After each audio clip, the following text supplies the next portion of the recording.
muy buena noche. Que la paz del Señor sea con cada uno de ustedes. La Iglesia Evangélica Bautista de la Victoria, Lima, Perú, le da la cordial bienvenida.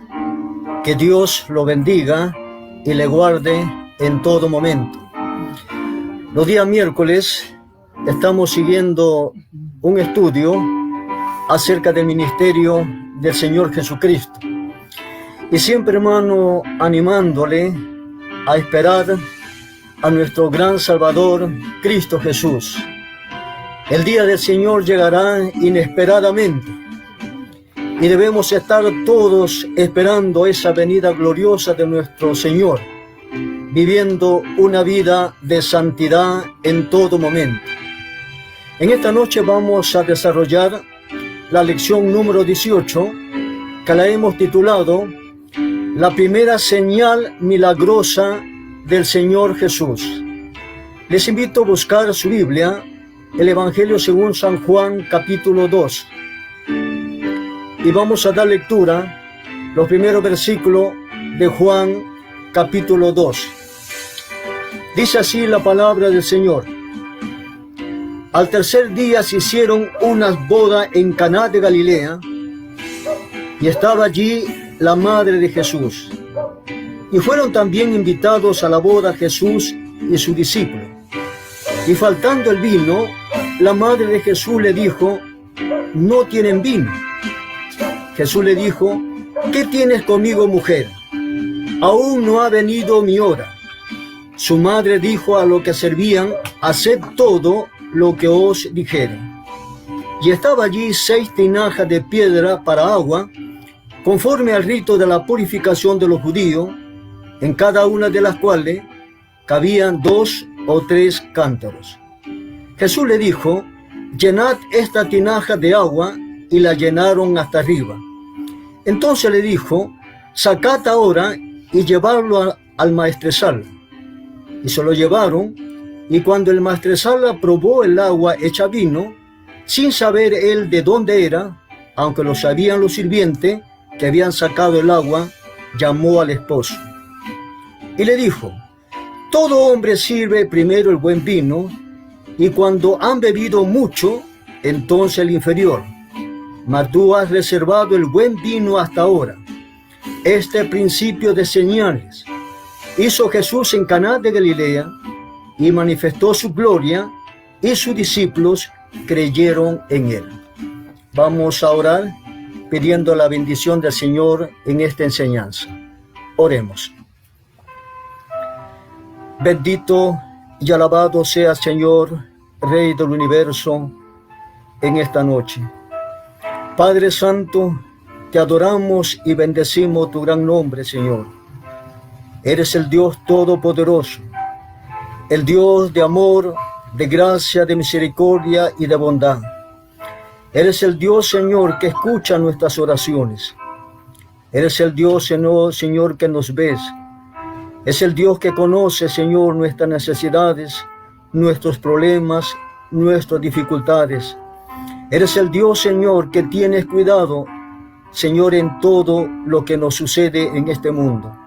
Os rogamos en esta noche, Señor, que puedas brindar, Señor, siempre, Señor, tus bendiciones en nuestra vida, cada día, oh Dios de los cielos, dándonos, Señor, la protección y dándonos también el sustento, Señor, de cada día. Queremos darte gracias, Señor, por todo lo que nos has brindado, Señor, en el transcurso de este día. Gracias, Padre Santo, por tus bendiciones. Y ahora en este tiempo, Señor, que hemos abierto tu palabra, que es fuente de enseñanza y de instrucción, Señor, para nuestra vida espiritual. Os rogamos que tu Espíritu Santo, quien inspiró, Señor, tu palabra, ilumine nuestra mente, nuestros corazones, nuestro entendimiento, para poder entender, Señor, tus palabras, Señor, y poder atesorar, guardar en nuestra mente y en nuestros corazones, para, Señor, aplicarla en nuestra vida diaria. Señor, bendice la enseñanza en esta noche, Señor. Bendice a nuestros hermanos y amigos que estarán escuchando, Señor, a través de este medio. Y ayúdeme, Señor, para ser el portador, Señor, de tu palabra, que pueda anunciar tu palabra con claridad, Señor, y que al final podamos fortalecernos y edificarnos a la luz, Señor, de tu palabra. Señor, ayúdanos en la exposición y ayúdanos, Señor, en esta enseñanza. En el nombre de Jesús, nuestro Señor y Salvador, te lo pedimos. Amén. Amén. Cada vez que tenemos que enfrentar un tema de las Sagradas Escrituras, nos hacemos algunas preguntas de introducción. ¿Cuál fue la finalidad del primer milagro del Señor Jesús? ¿Por qué Juan llama señales a los milagros del Señor Jesús? ¿Por qué el Señor Jesús comenzó su ministerio público haciendo milagros? Esta respuesta la vamos a encontrar en esta noche en la palabra del Señor. El miércoles pasado habíamos expresado y habíamos dicho que Juan el Bautista reconoció que el Señor Jesús era el Cordero de Dios que quita el pecado del mundo. Juan el Bautista demostró que el Señor Jesús es el Cristo, el Hijo de Dios. Indicó la persona divina del Señor Jesús. Juan el Bautista también reconoció y dio testimonio de que el Señor Jesús, Él era el Mesías, el enviado por Dios. Y dijo, el que cree en el Hijo tiene vida eterna, y el que rechaza al Hijo no verá la vida, sino que la ira de Dios está sobre él. El ministerio de Juan el Bautista, el llamamiento de los primeros cristianos y el milagro de Canaán, estas tres enseñanzas que va a iniciar el Señor durante una semana, ilustra los tres temas dominantes del Evangelio. Esto es, el testimonio acerca de Jesucristo. Los evangelios dan el testimonio acerca del Señor Jesucristo y también va a expresar el desarrollo de la fe, cómo la fe va comenzando desarrollándose en sus discípulos y en todos aquellos que siguen al Señor Jesucristo. Y lo tercero, la transformación divina, cómo la palabra de Dios, las enseñanzas de Jesucristo, de nuestro Señor, fue transformando la vida de los discípulos y también hace lo mismo con todos aquellos que sigan al Señor Jesús. Su vida comienza a ser transformada por la palabra del Señor. Nos dice el Evangelio de Juan capítulo 2, el verso 1 y 2, nos dice así la palabra de Dios hablando del matrimonio en Caná de Galilea. Al tercer día, dice la Biblia, se hicieron unas bodas en Caná de Galilea, y estaba allí la madre de Jesús, y fueron también invitados a la boda Jesús y su discípulo. 3 días después que Felipe y Andrés habían llegado a reconocer al Señor Jesús como el Mesías prometido, se celebra una boda en Caná de Galilea. El Señor Jesús y sus discípulos y María, la madre del Señor, estaban invitados a esta boda. Las bodas en los días del Señor Jesús eran diferentes a las bodas actuales. Las novias eran elegidas por los padres de los novios y la ceremonia nupcial era diferente a la ceremonia actual que se hace en nuestro medio. Antes de llegar al matrimonio, había un desposorio, un tipo de compromiso donde el hombre y la mujer se comprometía a unirse para toda la vida. Este compromiso, este desposorio, tenía una fuerza legal que no se podía ser disuelto, sino mediante el divorcio. Después de un tiempo, después que el novio iba y solicitaba el permiso al padre para hacer este compromiso, el novio volvía a la casa paterna. ¿Y para qué volvía a la casa paterna? Muy bien, el novio vivía en la casa paterna para preparar un hogar a donde vivir con su futura esposa. Después de un tiempo, venía el novio a la casa de la novia y la llevaba a la casa del padre, en donde había preparado una fiesta. Esa fiesta con frecuencia duraba una semana, o sea, 7 días. ¿Qué le recuerda eso a usted conforme a la promesa del Señor Jesucristo? El Señor Jesucristo vino a esta tierra y el Señor Jesucristo fue formando su iglesia y Él se fue, dice la Biblia, para preparar mansión para todos aquellos que creían en Jesucristo. Y prometió volver. Y Jesús va a venir por la novia y va a llevar a su novia para celebrar una gran fiesta de 7 días, la boda del Cordero. Mientras los creyentes a la iglesia estamos celebrando esa fiesta allá en los cielos, 7 días, 7 años, acá en la tierra hay una gran tribulación, una gran aflicción, donde los juicios de Dios se hace llegar a este mundo por la ira del Señor. Una fiesta de boda, a una fiesta parecida llegó el Señor Jesús. Su presencia en esta fiesta de boda dio su aprobación al matrimonio y a su celebración. El Señor Jesús asistió a una fiesta de boda donde un hombre y una mujer iban a unir su vida para toda la vida. Un hombre y una mujer iban a unir su vida para toda la vida, y el Señor aprobó esta relación matrimonial y aprobó también la celebración que se daba en esa boda. En la fiesta a la que el Señor Jesús asistió, se presentó un problema inesperado. El vino se terminó. ¿Qué dice el verso número 3? El Evangelio de Juan, capítulo 2, el verso 3. Dice, faltando el vino, la madre de Jesús le dijo, no tienen vino. María vino a Jesús y le dijo, no tienen vino. María, enterado del problema que tenía ahí los dueños donde se celebraba la fiesta de boda, María no pudo resolver el problema por sí misma, porque María no tenía la capacidad de resolver ese problema. Más bien ella fue a buscar a Jesús, a expresar que la familia no tenía vino. Y dice el verso número 4, Jesús le dijo, ¿qué tiene conmigo, mujer? Aún no ha venido mi hora. Esta palabra suena un poco fuerte en nuestra cultura peruana, en nuestra cultura latinoamericana. Pero en la cultura hebrea no es así. No hay falta de respeto en esta expresión del Señor Jesús. Esta forma se usaba a menudo para dirigirse a una persona de rango superior de una familia.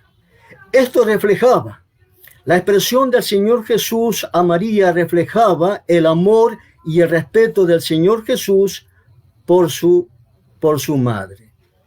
El Señor Jesús le estaba dando a saber que ha llegado el tiempo en que ella debía de pensar de él como su Señor, más bien como su Hijo. María había considerado con mucho tiempo y había tratado a Jesús como su Hijo, pero llegó el tiempo en que ella tenía que mirar en Jesús como su Señor, como su Señor. El Señor Jesús también le dijo que para él había un tiempo señalado para cada cosa. Debía hacer cada cosa de acuerdo al plan del Padre y no de acuerdo a los planes humanos. El Señor Jesús vino a esta tierra para hacer la voluntad del Padre. El Señor Jesús vino a esta tierra para hacer el plan que Dios le había establecido y él tenía que realizarlo. Y el Señor no estaba sujeto a los planes humanos. Pero hoy en día, mis queridos hermanos y amigos, hoy en día se trata de manipular a Dios lo programan a Dios para que hagan lo que ellos quieran. Hacen servicios de sanidad, misa de sanidad, campaña de sanidad. Este 28 de este mes de agosto a las 8 de la noche vamos a tener una gran campaña de sanidad. Así que traigan sus enfermos porque Dios va a sanar el 28 de agosto a todos los enfermos que se reúnen en el Estadio Nacional. A Dios no se le programa. Hoy en día se hace campaña de ayuno para recibir el Espíritu Santo. Ayuno de 21 días para que tú recibas el Espíritu Santo, enseña. Estos términos no van conforme a la palabra de Dios. Usan términos como te declaro sano. Yo te declaro sano. Yo te declaro que vas a prosperar. Yo te declaro que te va a ir bien en este día.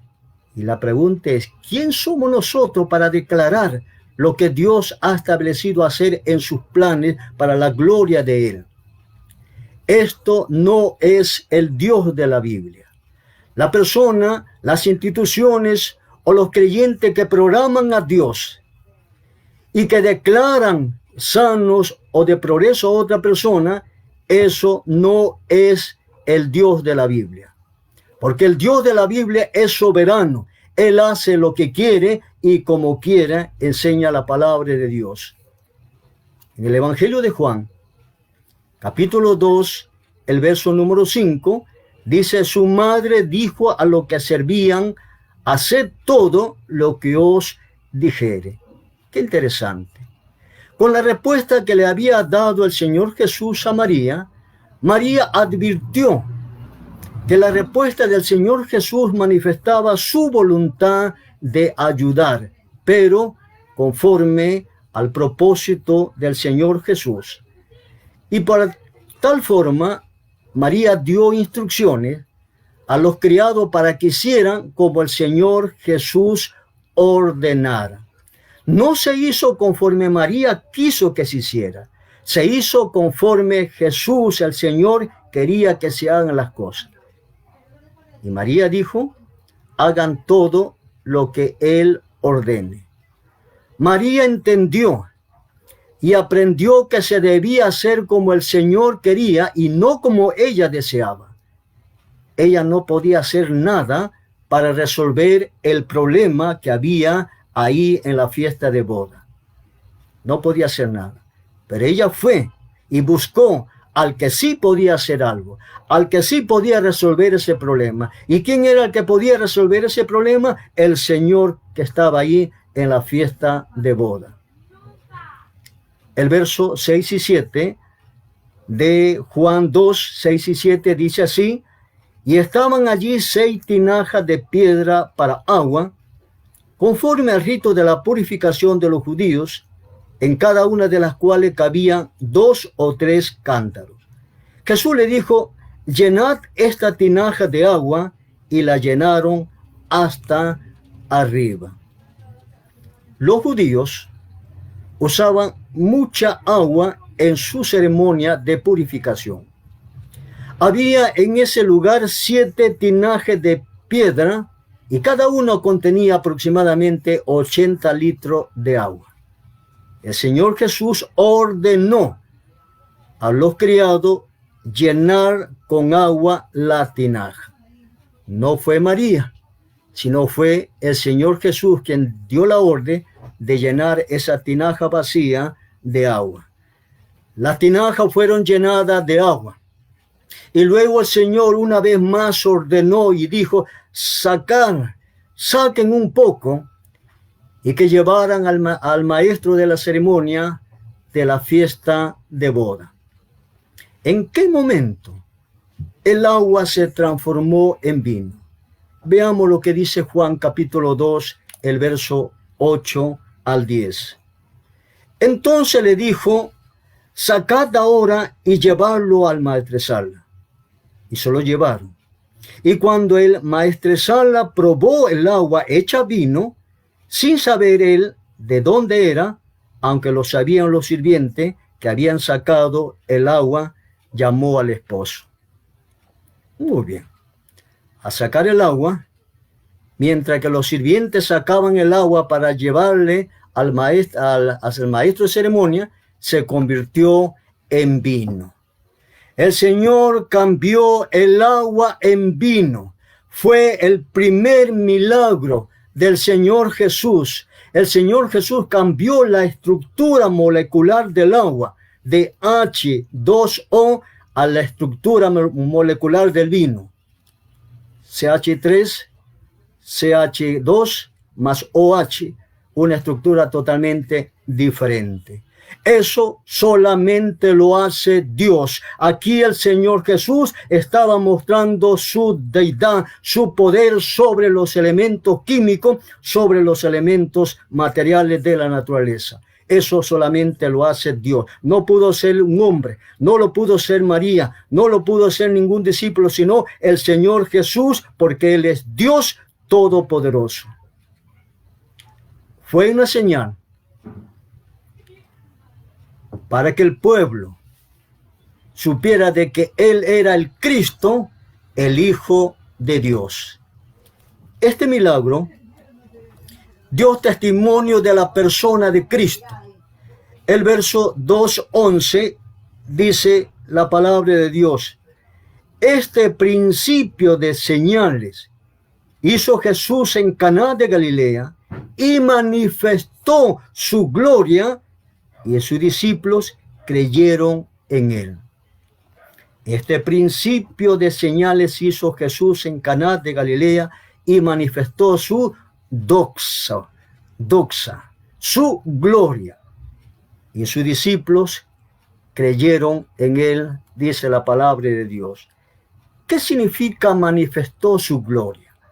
Manifestó su gloria se utiliza para referirse a la manifestación de Dios mismo en cada acto realizado por Jesús. Dios mismo actuando en ese momento con su poder divino. Debido a esa señal, la incipiente fe de los discípulos fueron fortalecidas. Cuando los discípulos vieron la señal que Jesús había hecho, transformando el agua en vino, esa fe incipiente, esa fe que estaba desarrollándose en su discípulo, se fue fortaleciendo. Todas las señales que seguirán de aquí adelante era para producir la fe de su discípulo. La experiencia de aquellos primeros creyentes es la nuestra. Si usted comienza a ver esas primeras experiencias que tuvieron los cristianos, los primeros cristianos, cuando comenzaron a ver el ministerio del Señor Jesucristo, es la misma experiencia que experimentamos nosotros como creyentes cuando hemos conocido al comienzo al Señor Jesucristo. Primero, se da una fe incipiente, basada en el testimonio de otro. Entonces la persona comienza a escuchar lo que Jesús ha hecho en la vida de este hermano, de esta hermana, de otro hermano, y va surgiendo una fe incipiente por los testimonios que damos de lo que Jesús ha hecho en nuestra vida. Luego, hay una confianza más honda en el Señor debido al contacto personal con Jesús. Entonces la fe va haciéndose más honda porque ya tenemos un contacto personal con el Señor Jesús. Pero luego viene la fe más perfecta, que se produce de la experiencia personal y de la contemplación del poder y de las obras de nuestro Señor y Salvador, Cristo Jesús. Entonces, cuando usted, hermanos y amigos, tiene una experiencia personal con el Señor Jesucristo, su fe se va perfeccionando. Usted va a contemplar ese gran poder del Señor Jesús y las obras que Él hizo ahí cuando estuvo haciendo su ministerio en la tierra. Luego de esta experiencia, viene una fiesta que se va a celebrar ahí en Jerusalén. Dice Juan capítulo 12, el verso 12 y después el 13. Después de esto, descendieron a Capernaum, él, su madre, sus hermanos y sus discípulos. y estuvieron allí no muchos días. Estaba cerca la Pascua de los judíos y subió Jesús a Jerusalén. El Señor Jesús, después de hacer este milagro en Caná de Galilea, fue a Capernaum. Galilea estaba en un sitio, fue a Capernaum con su madre y sus hermanos y vivió allí por corto tiempo en la ciudad de Capernaum. Estando ahí, se presenta la fiesta de la Pascua. Estaba cerca, dice la Biblia, la gran fiesta judía de la Pascua. Cada varón judío de 12 años a más debía concurrir a la fiesta que duraba 8 días. El Señor Jesús y su discípulo, en obediencia a los mandamientos del Antiguo Testamento, subieron a Jerusalén para celebrar la fiesta de la Pascua. La fiesta de la Pascua era una época de mucho sacrificio. Muchas otras ofrendas voluntarias y de purificación se hacían durante la Pascua. Los sacerdotes, para adquirir más dinero, habían transformado el patio de los gentiles, un lugar que era de oración, en un mercado. Y el Señor Jesús va a llegar a ese sitio. Dice Juan 2:14. Y halló en el templo a los que vendían bueyes, ovejas y palomas, y lo que cambiaban allí, dice, y los cambistas allí sentados. El patio de los gentiles era dedicado a la oración, pero ahora había gran desorden. En ese patio había ovejas, había bueyes, había palomas, y los cambistas que cambiaban monedas extranjeras por monedas sagradas para pagar los impuestos del templo. Cada judío debía de pagar su impuesto al templo cada año, y con tal finalidad, como ellos estaban por diferentes partes del mundo, ellos venían con su moneda y cambiaban esa moneda en moneda sagrada para poder pagar sus impuestos. Todo esto llevó a un desorden, llevó a la codicia, a la deshonestidad y a la extorsión. Y esto fue lo que el Señor Jesús vio cuando llegó al templo. Dice el verso 15 al 17, y haciendo un azote de cuerda, echó fuera del templo a todos, y las ovejas y los bueyes, y esparció la moneda de los cambistas y volcó las mesas. Y dijo a los que vendían paloma, quitad de aquí esto, y no hagáis de la casa de mi padre casa de mercado.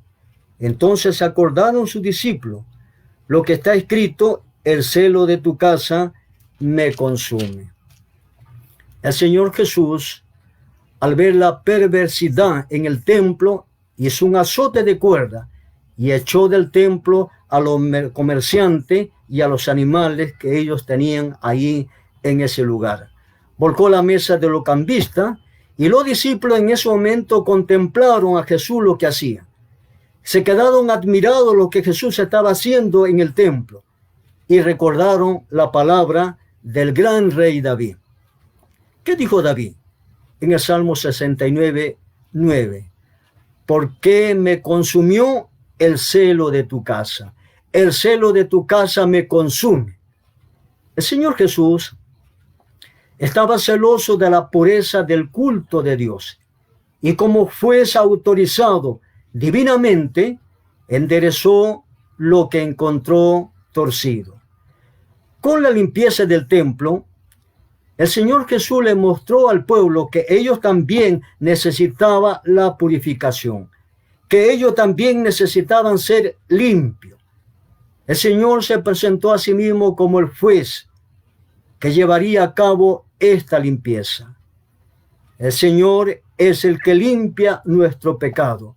El Señor es el que limpia nuestras iniquidades. El Señor es el que limpia nuestra desobediencia. Es el que limpia nuestra rebeldía. La purificación del templo se llevó a cabo sin incidente y sin oposición. Nadie se le enfrentó al Señor Jesús. No hubo una oposición en que le hicieron una carga un montón a Jesús, no.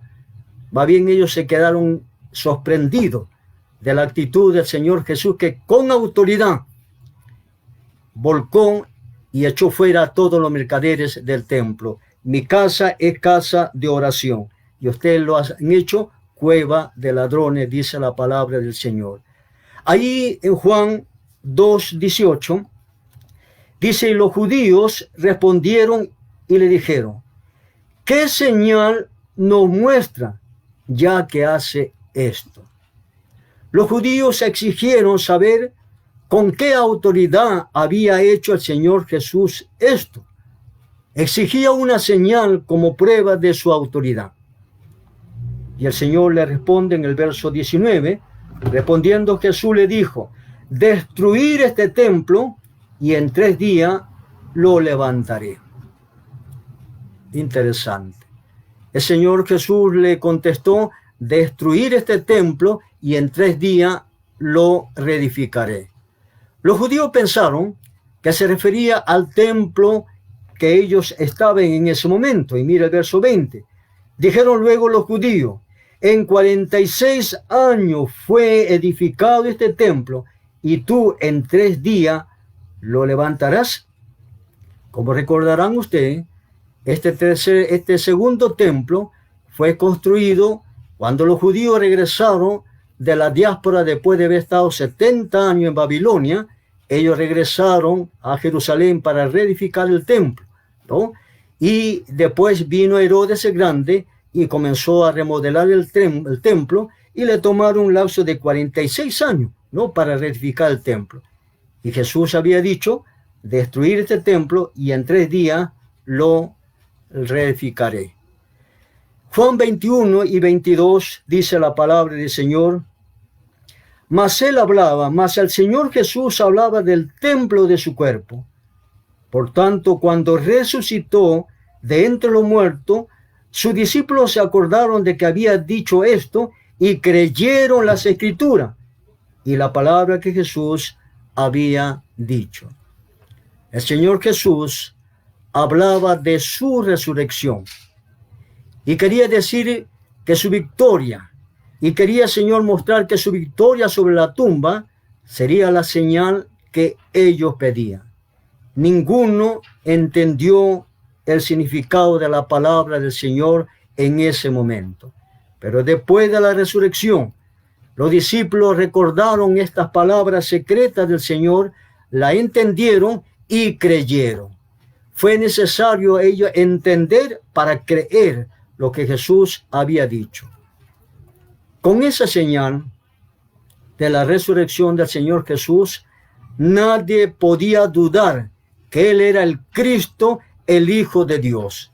Con la muerte y resurrección del Señor Jesucristo, nadie en absoluto puede dudar de que Jesús es el Cristo, de que Jesús es el Hijo de Dios.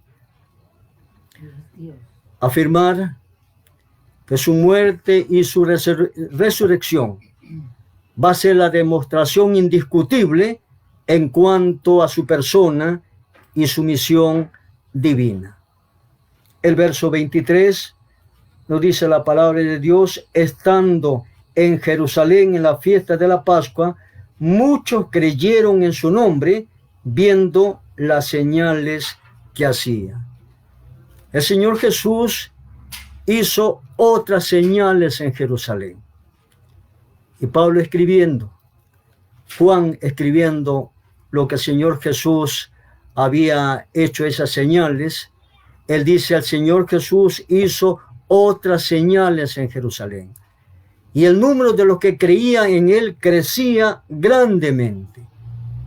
Pero la fe de ellos crecía por las señales que él hacía. La fe de los que creían en el Señor crecía por la señal que él hacía.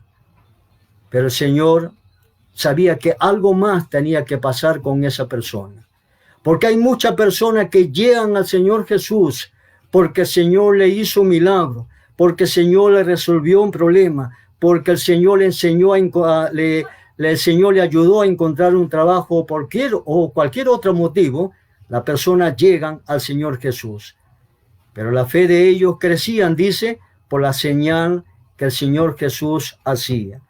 El verso 24 dice, pero Jesús mismo no se fiaba de ello porque conocía a todo. El Señor conocía a todo. El Señor Jesús mantenía cierta reserva hacia tales creyentes porque conocía el corazón de cada uno de ellos. El Señor Jesús conocía el corazón de los hombres y sabía cuán fácilmente frágil es una fe basada en los milagros. Esa fe se evapora y simplemente se anula cuando vienen los problemas, las dificultades. El Señor Jesús distinguió entre la fe limitada y la fe verdadera. ¿Qué clase de fe tiene usted en este momento? ¿Tiene una fe limitada o tiene una fe verdadera? El Señor desea que todos tengamos una fe verdadera, una fe basada no solo en los beneficios que Dios ha hecho en tu vida, sino una fe basada en la persona, en Jesucristo, en el Señor. El Señor conocía los corazones de aquellos que no estaban dispuestos a entregarse y a confiar en Él en forma total. ¿Se ha entregado usted a Jesucristo totalmente? ¿Ha confiado usted en Jesús totalmente? ¿O usted se ha entregado solamente parcialmente al Señor y no confía en el Señor totalmente? ¿Y cómo podemos diferenciar? Cuando la persona no hace una entrega totalmente al Señor, entonces no le vemos en su vida, no le vemos un crecimiento en su vida cristiana. Le vemos muchas inconstancias en su vida. Puede iniciar la lectura bíblica, lo deja. Puede iniciar una reunión en una iglesia, lo deja, y su vida no es constante. Su fe es una fe incipiente, una fe limitada. No tiene la fe verdadera que el Señor quiere que todos tengamos para glorificar el nombre del Señor. ¿Cómo podemos nosotros en esta noche poder aplicar el mensaje de la palabra de Dios? Debemos saber que las primeras actividades del Señor Jesús nos muestra el testimonio acerca de Cristo. Nos muestra el desarrollo de la fe y la transformación de la vida que hace el Señor Jesús en todos aquellos que lo han recibido como Salvador personal. Su presencia en la boda nos indica que Cristo aprueba el matrimonio y nos enseña lo que Él hará con su iglesia cuando Él venga en el arrebatamiento, no en la segunda venida. Cuando Jesús venga en el arrebatamiento, llevará a su iglesia. Aquellos que están vivos y aquellos que están muertos serán despertados para llevarlo, para estar con Él en la gran boda del Cordero. Los cristianos, como María, debemos guiar a las personas y sus necesidades a Cristo. Debemos tener en cuenta los planes de Dios sobre todas las cosas y no debemos tratar de manipular a Dios porque Dios es soberano. Él es soberano. El Señor, al transformar el agua en vino, manifestó su gloria, manifestó su divinidad. El hombre sin Cristo necesita ser limpiado de su pecado. Las señales de la resurrección del Señor Jesús es la demostración indiscutible en cuanto a su persona y su misión divina. Jesucristo, el Hijo de Dios, vino a este mundo para perdonar nuestro pecado, para limpiarnos de toda maldad, para transformar nuestra vida, y vino también para que nosotros seamos guiados de acuerdo al plan del Señor. Que el Señor le bendiga a cada uno de nosotros, de ustedes, y vamos a orar. Vamos a orar pidiendo que el Señor bendiga el mensaje en esta noche. Oremos. Oh Dios de los cielos, te adoramos y bendecimos tu nombre, Señor, en esta noche. Eres el Dios todopoderoso. Eres el Dios de amor, Señor.